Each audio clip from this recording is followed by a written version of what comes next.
It is day 31 of the Israel-Hamas war, and there appears to be no end to the fighting in sight. Let's give you the first updates on all the major developments on the war front as of day 31. Israel's army has claimed to have cut the Gaza Strip into two. Communications in Gaza has been cut for the third time, bear in mind, since the war began, and the Pentagon says that it has deployed its Ohio-class submarine in West Asia, as in the war between Israel and Hamas. We don't know. That's the latest that we are getting.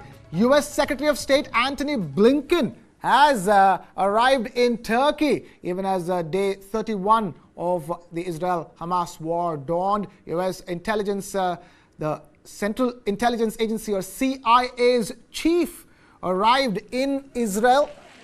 And Israeli airstrikes, meanwhile, hit two refugee camps in the Gaza Strip. But nearly 10,000 Palestinians have been killed in the Israel-Hamas war so far. The exact number is 9,770. 30 IDF soldiers have been killed in Gaza so far in the Gaza ground offensive.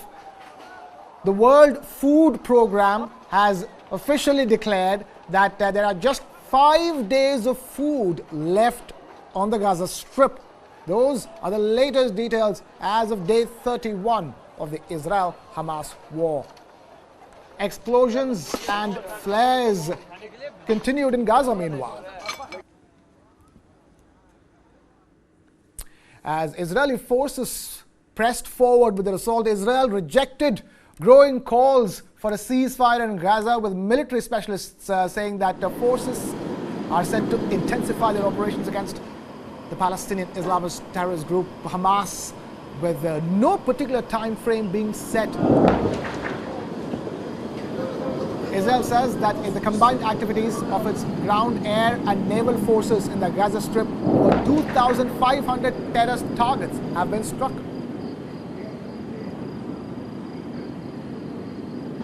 That's right, 2,500 terrorist targets have been struck. That's according to Israel. And in an updated post on its Telegram channel, the Israeli military said that the IDF troops are continuing to eliminate terrorists in close quarter combat and direct aircraft-to-aircraft strikes on Hamas terrorist infrastructure, weapons depots, observation posts, and command and control centers on the Gaza Strip.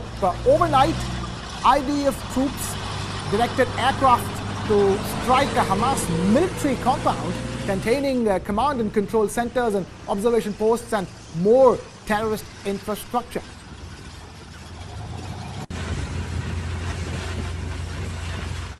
Today marks 30 days of holding of a 9-month-old baby hostage, Kfir Bivas.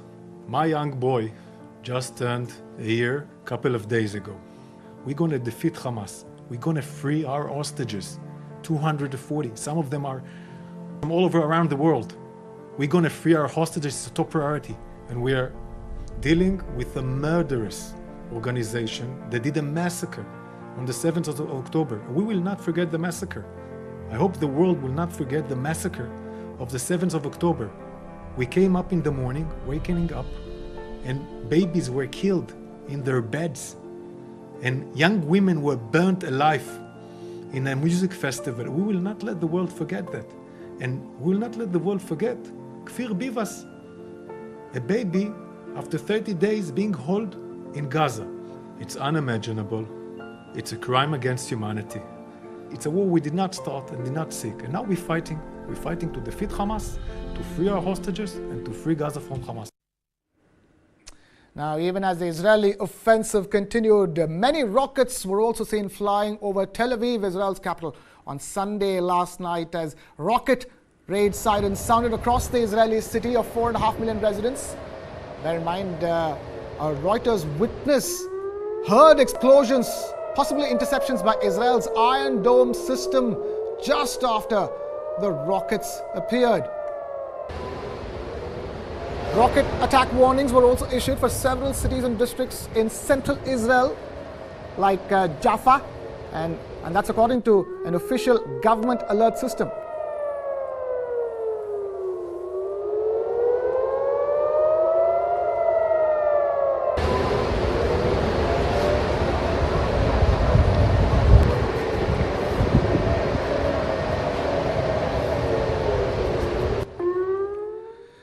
Meanwhile, U.S. Secretary of State Antony Blinken arrived in Turkey's capital, Ankara. He is planning to hold talks about the situation in Gaza with his Turkish counterpart, Hakan Fidan.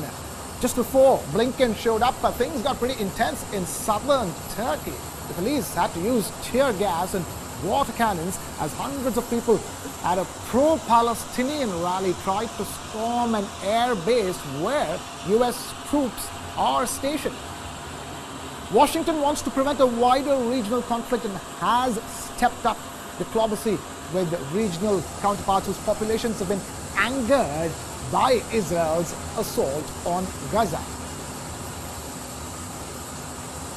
And as we told you before, Turkey's police had to fire tear gas to disperse a pro-Palestinian rally staged outside a military base housing U.S. forces just hours before the arrival in Ankara of Washington's top diplomat. Protests outside an air base in southeastern Turkey organized by the IHH Humanitarian Relief Fund, which in the year 2010 led a flotilla to Gaza that ended in a deadly clash with the IDF. The IHH protest was timed to coincide with a visit to Ankara by U.S. Secretary of State Antony Blinken, who was to arrive late Sunday and meet Turkey's Foreign Minister Hakan Fidan on Monday. Nearly 1,000 people also rallied on Sunday outside the U.S. Embassy in Turkey's capital city of Ankara.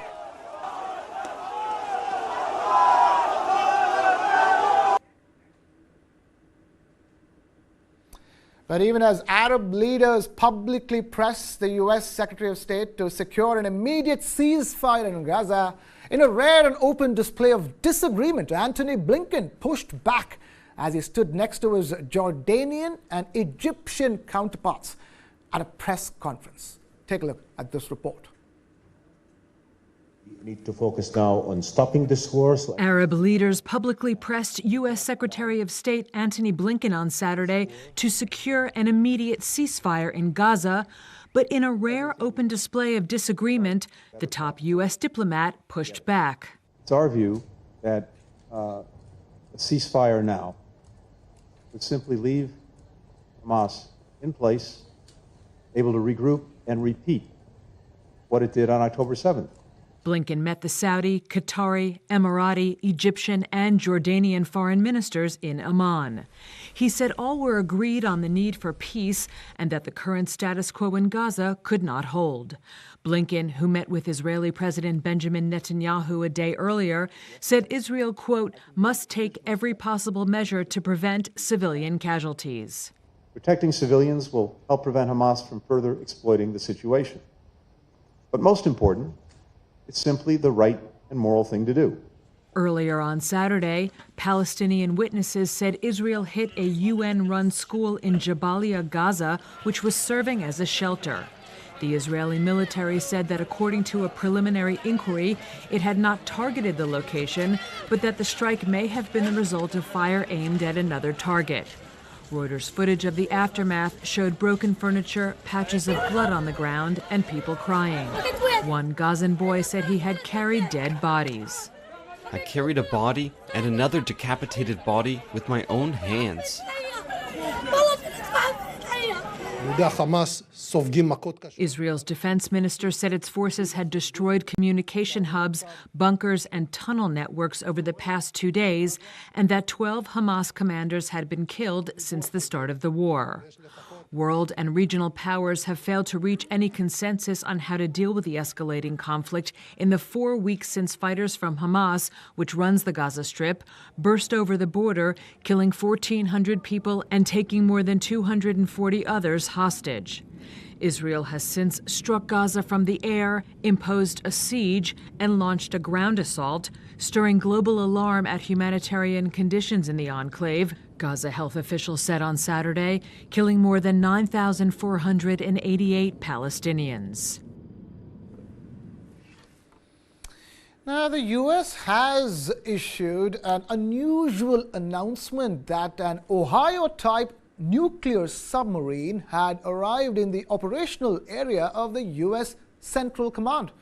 The specific identity of the submarine has not been disclosed yet, It's not clear whether it's one of the submarines equipped with the Tomahawk cruise missiles or the Trident II ballistic missiles. Nevertheless, its presence strengthens American deterrence capabilities in the region and its ability to respond if necessary. Additionally, the head of the CIA, William Burns, has reportedly arrived in Israel to discuss the ongoing efforts against Hamas and, of course, the issue of hostages. Meanwhile, Palestinian Authority's President Mahmoud Abbas demanded an immediate Israeli ceasefire at a meeting with U.S. Secretary of State Antony Blinken in Ramallah after a strike on a refugee camp killed dozens of people. Blinken, who has dismissed the idea of a ceasefire by Israel for fear it would benefit Hamas, was indeed making an unannounced visit. More in this report. US Secretary of State Antony Blinken made an unannounced visit to the occupied West Bank on Sunday, where Palestinian President Mahmoud Abbas called for an immediate Israeli ceasefire. Abbas made the plea after dozens of people were killed in an Israeli strike overnight on Gaza's Maghazi refugee camp, according to the health ministry in the Hamas-run enclave. Abbas called the Gaza assault, quote, a war of genocide and destruction at the hands of the Israeli war machine. But Blinken, on a regional tour to try to stop the war from spreading, has resisted calls by Arab leaders for a ceasefire for fear it would benefit Hamas. And Israeli Prime Minister Benjamin Netanyahu said there'd be no ceasefire until the return of all the more than 240 hostages captured by Hamas during the October 7th attacks, which Israel says also killed 1,400 people. At the Maghazi refugee camp, people searched for victims or survivors. Saeed and Najma's wife and daughter were being treated at the hospital for injuries. All night I've been pulling out bodies, martyred children. We pulled them from 3 locations. All of a sudden, life has been turned upside down. We don't know what to do. We are pulling people out with our own 2 hands, as you see. Gaza health officials said on Sunday more than 9,770 Palestinians have been killed in the war. The Palestinian Red Crescent Humanitarian group said there was also intense bombardment, artillery explosions and airstrikes around the Al-Quds hospital in Gaza City. Living conditions in Gaza, already dire, are deteriorating. The aid getting in is nowhere near enough, said World Food Programme head Cindy McCain. People are living in a horrific nightmare. Food and water are running out. A steady flow of aid is needed to meet the desperate needs now. Foreign nationals trying to get out of Gaza were stuck when evacuations were suspended on Saturday after a deadly attack on an ambulance. A White House official said more than 300 Americans and their family members have left Gaza, but others remain in the besieged enclave. Israel's Heritage Minister Amihai Eliyahu made a significant claim regarding Israel's strategy in the war against Hamas. In a statement, Eliyahu said that dropping the atomic bomb in Gaza was, quote-unquote, one of the possibilities. In the same interview, Eliyahu also said that there was no such thing as uninvolved civilians in Gaza and that Israel would not be handing over the humanitarian aid into those he termed as, quote-unquote, Nazis. Eliyahu belongs to Itamar Ben-Gvir's far-right party and is not part of the security cabinet which is involved in wartime decision-making. He also does not hold any sway over the war cabinet which is directing the war against the Hamas group. Israel's Prime Minister Benjamin Netanyahu has, however, denied all those claims made by Amihai Eliyahu. Taking action against Eliyahu, Netanyahu has suspended him from attending any further meetings of the administration. And rebuking the claims, Netanyahu said that the minister's remark about nuking Gaza was, quote-unquote, detached from reality. Netanyahu added that the IDF was acting in accordance with the highest standards of international law with an objective to prevent any harm to the uninvolved people. Meanwhile, the Israeli army released videos on Sunday that it says shows the opening of a humanitarian corridor to allow civilians in northern Gaza to evacuate. The videos were accompanied by a video message delivered in Arabic from an Israeli army colonel asking Gazan residents to leave the northern part of the Palestinian enclave, which he described as a war zone. أنا موجود في شارع صلاح الدين جنوب حي الزيتون. إحنا اليوم فتحنا شارع صلاح الدين كممر إنساني لمواطنين شمال القطاع. أنا بطلب كمان مرة لكل مواطنين شمال القطاع ومدينة غزة، انزلوا جنوب وادي غزة. شمال القطاع ومدينة غزة هي منطقة خرب، منطقة خطيرة جدا. حماس المجرم الإرهابي بيستغلكم كدروب بشرية. انزلوا جنوب قطاع، انزلوا جنوب وادي غزة. احنا بنعطي السماح لإدخال المساعدات الإنسانية لجنوب وادي غزة. Footage that was taken from southern Israel on Sunday, the 5th of November, showed explosions lighting up the night sky over the Israel-Gaza border. Israel on Sunday rejected growing calls for a ceasefire in Gaza, with many military specialists confirming that forces are set to intensify their operations against Hamas. Israel's military has used a combination of ground troops together with air and navy power to pound Gaza and deepen its incursions into the narrow coastal strip, with the aim of destroying Hamas terror infrastructure and killing its senior leaders as well as its command and control systems.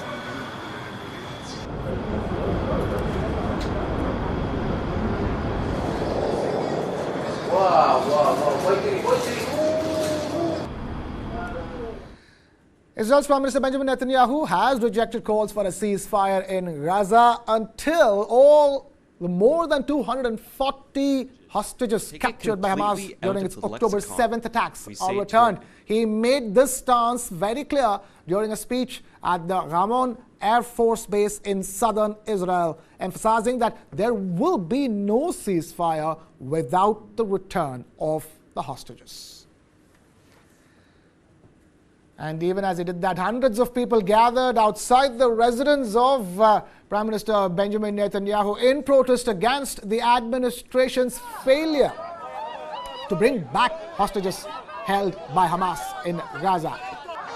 Waving blue and white Israeli flags, the protesters barged through police barriers as widespread anger continues over the intelligence and the security forces' incapability, leading to the deadly attack by Hamas last month. Prime Minister Netanyahu has been facing severe criticism over allegations of ignoring warnings about an impending attack from Hamas. Netanyahu, in turn, has vowed to raze Gaza down to the ground and completely eliminate Hamas.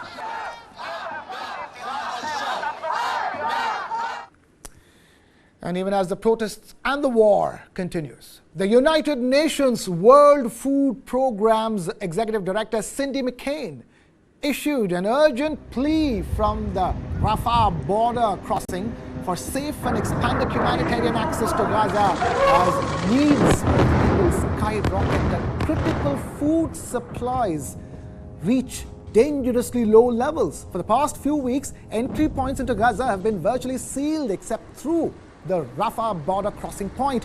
While there has been a steady increase in aid entering Gaza, it's nowhere near enough to meet the exponentially growing needs. McCain concluded a 2-day visit to Egypt, during which she met with Egypt's President Abdel Fattah el-Sisi and senior government officials of Egypt, and visited the Egyptian Red Crescent's humanitarian staging hub in Al Arish.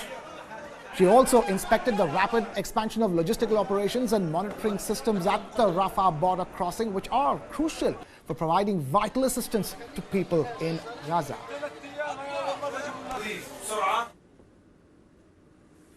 Nightmare. Food and water are running out. A steady flow of aid is needed to meet the desperate needs now. Humanitarians must be able to deliver it safely, and civilians must be able to reach it safely. Without this, lives will be lost and conflict will spread. Former British Prime Minister Boris Johnson and former Australian Prime Minister Scott Morrison visited the kibbutz Kfar Aza, which suffered significant damage from attacks by Hamas terrorists on the 7th of October. They, accompanied by Israeli soldiers and officials, toured some of the homes that were burned during the attacks. Johnson expressed concern that these attacks, which claimed the lives of over 1,400 Israelis, might indicate a fading memory of the Holocaust. He emphasized that anti-Semitism simply cannot be tolerated. Meanwhile, Israeli forces have continued their assault on the Gaza Strip for more than a month since those attacks.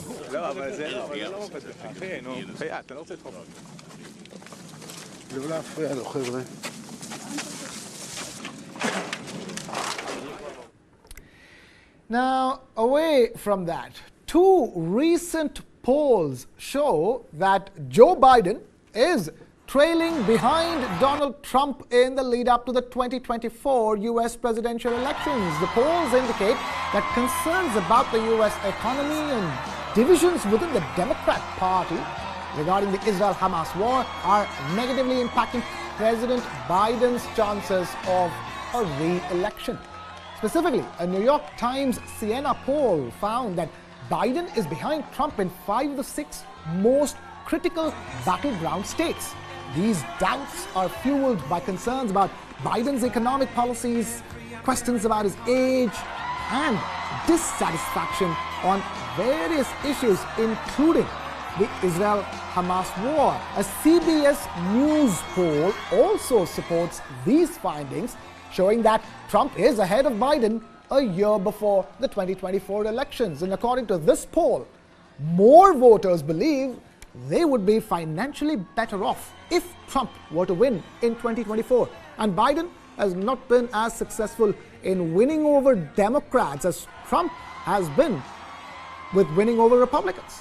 While American voters typically prioritize domestic concerns like the economy over foreign policy, both polls revealed widespread discontent with Biden across a range of issues, including national security.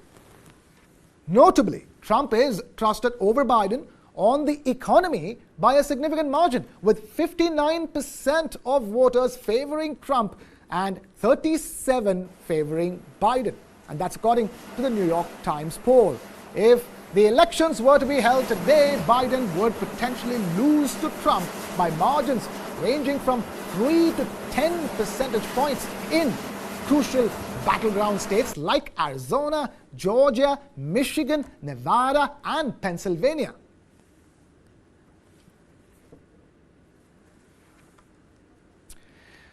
Russia's defense ministry on Sunday announced that their new nuclear-powered submarine Imperator Alexander III carried out a successful test launch of the Bulava ballistic missile designed to carry nuclear warheads.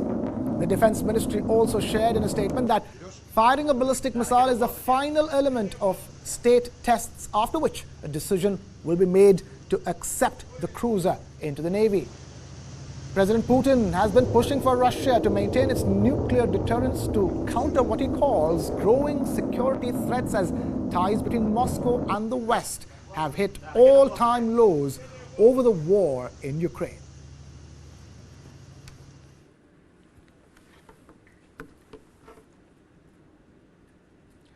And with that, it's a wrap here from my side. This is Krishna Kumar signing off. Keep it with News 9.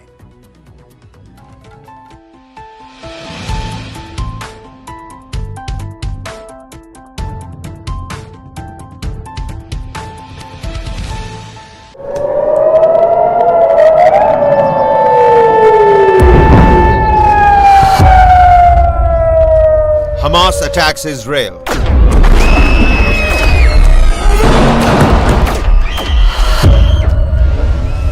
Israel Defense Forces strike back at Hamas. As the